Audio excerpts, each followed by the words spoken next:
Ito, ang Benham Rice, o opisyal na tinatawag na Philippine Rice, ay itinuturing na isa sa pinakamahalagang stratehikong teritoryo ng Pilipinas dahil sa potensyal nito sa energy at likas na yaman. Bagamat may mga indikasyon ng langis at natural gas, ang pokus sa ngayon ay nasa yugto ng pananaliksik at pagpapatibay ng soberanya. At bago natin ituloy, kung ikaw ay bago pa lang sa aking YouTube channel ay huwag kalimutan mag-subscribe at e-click na rin ang bell icon para lagi kang updated sa mga bago kong upload video. Ang Philippine Rice, dating Benham Rice, ay isang 13 milyong ektaryang nakalubog na talampas, undersea plateau, sa silangan ng Luzon na kinikilala ng UN noong 2012 bilang bahagi ng Extended Continental Shelf ng Pilipinas.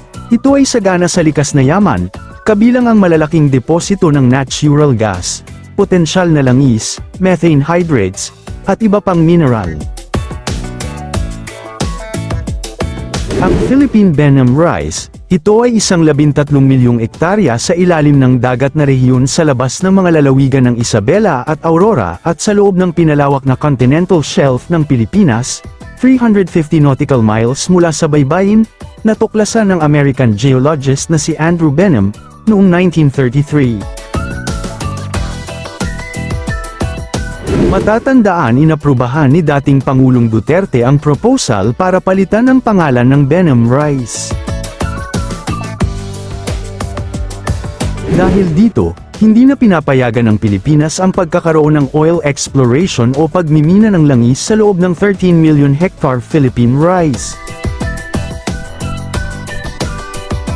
Inaprubahan din ni dating Pangulong Duterte ang proposal para magtayo ang pamahalaan ng pasilidad sa shallowest portion na tatawaging Benham Bank, kasama na dito ang malaking cold storage bilang patunay na ang rehiyon ay mayaman sa dagat tulad ng yellowfin tuna.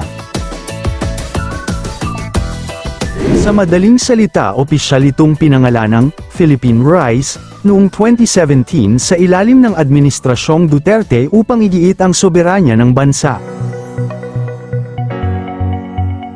Ayon sa mga pag-aaral, ang Philippine Rice ay mayaman sa solid methane o methane hydrates, na itinuturing na fuel of the future. Ipinapakita ng mga pag-aaral na ang lugar ay mayaman sa natural gas at potensyal na langis, na mahalaga para sa seguridad sa enerhiya ng Pilipinas.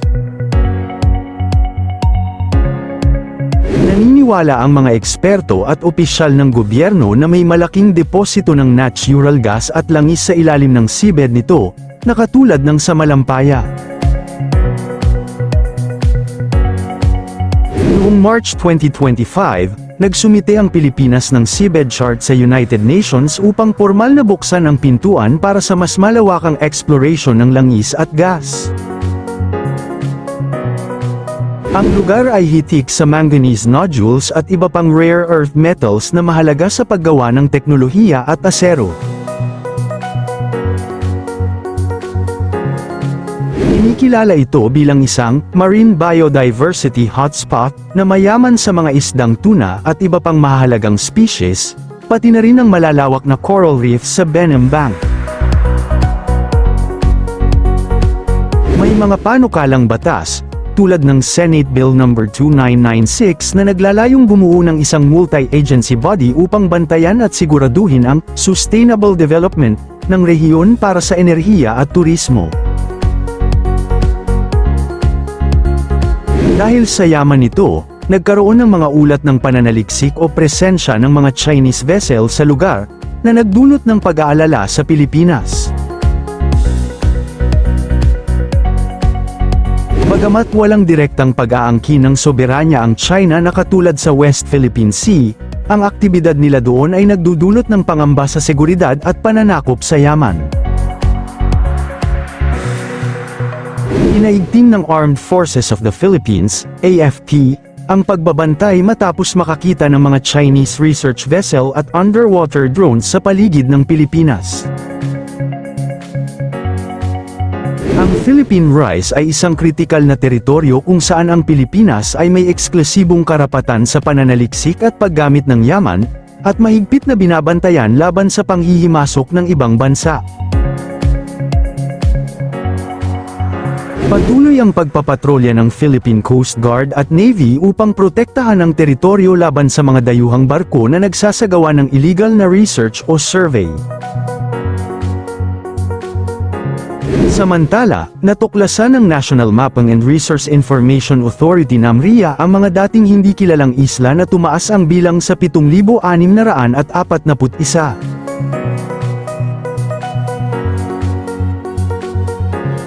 Pagkatapos ay inihayag ni Department of Environment and Natural Resources, DENR, Secretary Ramon Paje ang pagtuklas sa Philippine Environment Summit noong February 2016.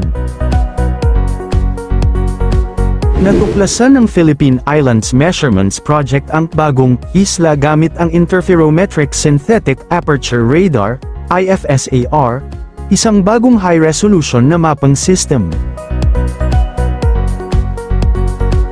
Samantala, ang bagong pagkakatuklas ng natural gas sa Malampaya East 1, May 1 ay isang mahalagang hakbang para sa energy security ng Pilipinas, ngunit hindi ito nangangahulugan ng agarang pagbaba ng singil sa kuryente. Ang May 1 ay may tinatayang 78 bilyong cubic feet ng natural gas. Ayon sa Department of Energy, DOE, sapat ito para makapag-supply ng kuryente sa 5.7 milyong kabahayan bawat taon.